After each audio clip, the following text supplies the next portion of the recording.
मैं भारत को भारतीयता की मान्यता के आधार पर फिर से खड़ा करना चाहता हूं, उस काम में लगा हूं। जो कुछ मैंने आपको समझाया वही बात आप अपने पड़ोसी को समझाइए, और रोज अगर किसी एक व्यक्ति को आप ये बात समझाएंगे तो एक साल में हर व्यक्ति 365 परिवारों तक ये संदेश पहुंचाएगा, और वो 365 परिवारों में कौन जाने दूसरा राजीव दीक्षित पैदा हो और इस देश के हजारों घरों तक वो मैसेज जाए। घर घर में, गांव गांव, गली गली में ये संदेश पहुंचाने की जरूरत है, और ये संदेश पहुंचाने का काम आपको करना है। 4 रास्ते हैं। एक चौथा रास्ता है कि हम खुद चाहें तो स्विट्जरलैंड से दादागिरी करके ये पैसा ला सकते हैं। स्विट्जरलैंड के पास ना आर्मी है, ना एयरफोर्स है, ना नेवल फोर्स है, छोटा सा देश है। हाँ, जनसंख्या भी इतनी कम है जितनी तो हमारे एक जिले में है, उतनी तो स्विट्जरलैंड पूरे देश में नहीं। मैं तो मजाक में कभी कभी ये कहता हूं कि सारे भारतवासी, माफ करना ये कहने के लिए, इकट्ठे होकर पेशाब कर देंगे तो स्विट्जरलैंड बह जाएगा।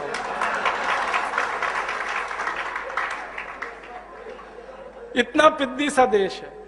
2 घंटे कार चलाओ तो स्विट्जरलैंड की सीमा खत्म हो जाती है, दूसरे देश में कार घुस जाती। पुलिस उनके पास है नहीं, आर्मी है नहीं, थोड़ी दादागिरी करो वो तो दे देंगे। अमेरिका ने अभी कहा था उनको कि इराक का ध्यान है, अफगानिस्तान का ध्यान है, वो आपका भी हाल हो सकता है। तुरंत उन्होंने पैसे निकाल के दे दिए, 1 मिनट नहीं लगा। तो अपने पास 4 रास्ते हैं, पहले तीनों रास्तों का उपयोग करेंगे। कानून से वो पैसा लाएंगे, क्योंकि गलत कानून के कारण वो पैसा गया है, तो कानून सही करके उसको वापस लाएंगे, और भविष्य में ये पैसा बाहर ना जाए इसकी पक्की व्यवस्था करेंगे। पहला कानून बनाएंगे, पैसा भारत की राष्ट्रीय संपत्ति है तो 258 लाख करोड़ आएगा। दूसरा ही कानून बनाना है कि भारत में अगर कोई भ्रष्टाचार करे और पकड़ा जाए तो 3 महीने में उसको फांसी की सजा, बहस नहीं करनी है अदालत में।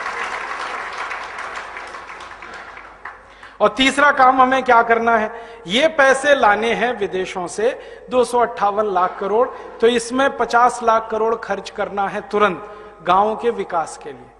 भारत के गांव में उद्योग नहीं है, गांव में पानी नहीं है, गांव में बिजली नहीं है, गांव में सड़क नहीं है, गांव में हॉस्पिटल नहीं है, गांव में डॉक्टर नहीं है, गांव में शिक्षा के लिए स्कूल नहीं है।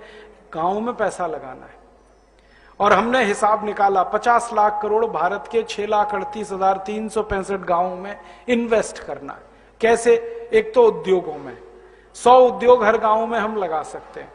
कपास होती है 4 लाख गांवों में, हर गांव में कपास होती है, तो खादी बनाने का काम हो सकता है, सूत बना सकते हैं, चरखा चला सकते हैं, खादी बन सकता है। 15 करोड़ लोगों को इसमें रोजगार मिलता है। लगभग भारत के 4 लाख गांवों में गन्ना होता है, जहां गन्ना होता है वहां गुड़ बना सकते हैं। चीनी तो नहीं बनवानी, गुड़ बनवाना है, और गुड़ की डिमांड पूरी दुनिया में है। आपको हैरानी होगी, दुनिया के देश 150 रुपए किलो गुड़ खरीदने को तैयार हैं, मिलता नहीं किसी को। आप पूछोगे क्यों? चीनी से ज्यादा खतरनाक पूरी दुनिया में कोई वस्तु नहीं बनती। चीनी माने जहर, दुनिया को समझ में आ गया।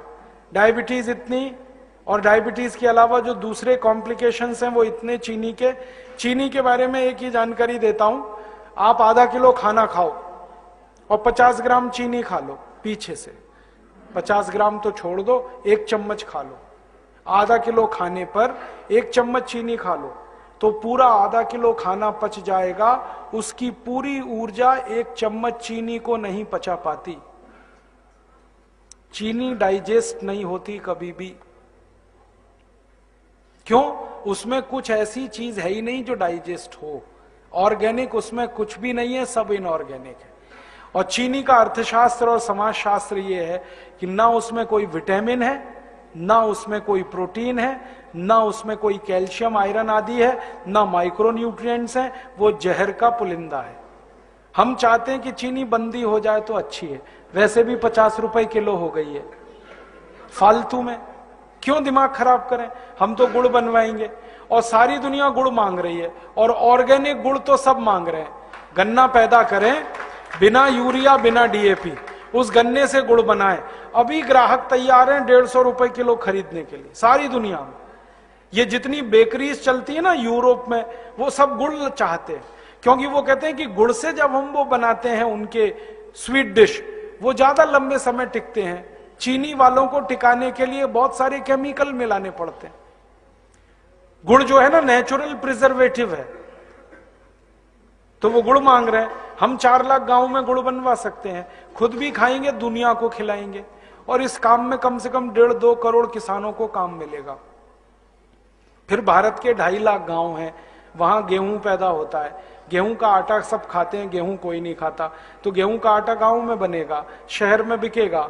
गेहूं 11 रुपए किलो है, आटा 26 रुपए किलो बिकेगा, तो गेहूं का आटा बिकवाएंगे, गांव गांव बनवाएंगे, चक्की चलवाएंगे, चक्की में आटा बनेगा। ये जो धीमे धीमे चक्की चला के आटा बनता है ना, इसी की पौष्टिकता है। तेजी से जो मशीन में आटा पिसता है वो कुछ भी दम वाला नहीं है, इसी आटे में क्वालिटी है जो धीमे धीमे।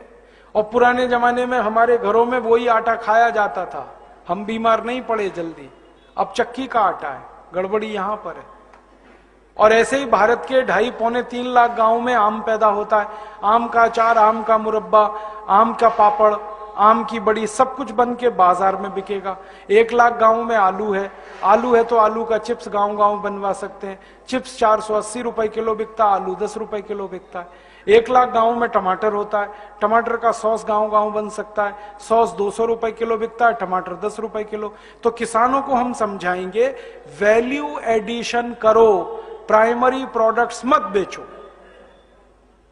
बस इतनी सी बात समझानी है किसान। कपास मत बेचो, कपास से सूत बना के, कपड़ा बना के बेचो। कपास बिक जाता 12 रुपए किलो, और वही कपड़ा बिकता है 25 से 30 और 60-70 रुपए किलो तक।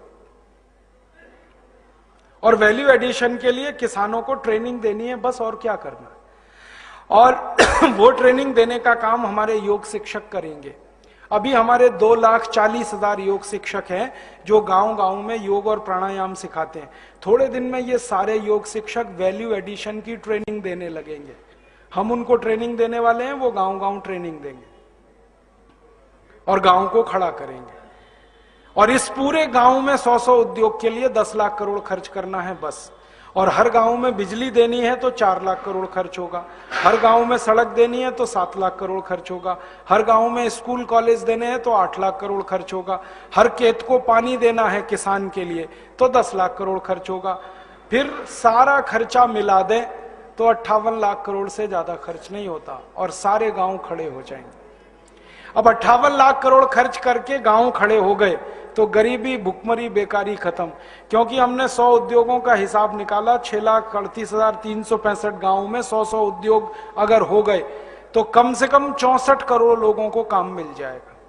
तो सारी बेकारी खत्म, बेकारी खत्म तो गरीबी खत्म। फिर क्या करें? 200 लाख करोड़ बच गया,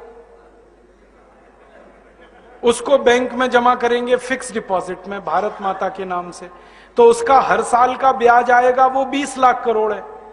और साल का ब्याज अगर 20 लाख करोड़ आएगा तो टैक्स लेने की किसी को जरूरत ही नहीं है इस देश में, सारे टैक्स खत्म कर सकते, क्योंकि सरकार तो इनकम तो 50 लाख करोड़ एक झटके में बढ़ जाएगी देश की। फिर हम सेंट्रल एक्साइज खत्म करेंगे, सेंट्रल एक्साइज खत्म करेंगे तो उत्पादन बढ़ेगा देश का, क्योंकि सेंट्रल एक्साइज टैक्स की चोरी करने के लिए उत्पादन छुपाते हैं लोग। हम टैक्स ही नहीं लगाएंगे, उत्पादन कोई क्यों छुपाएगा?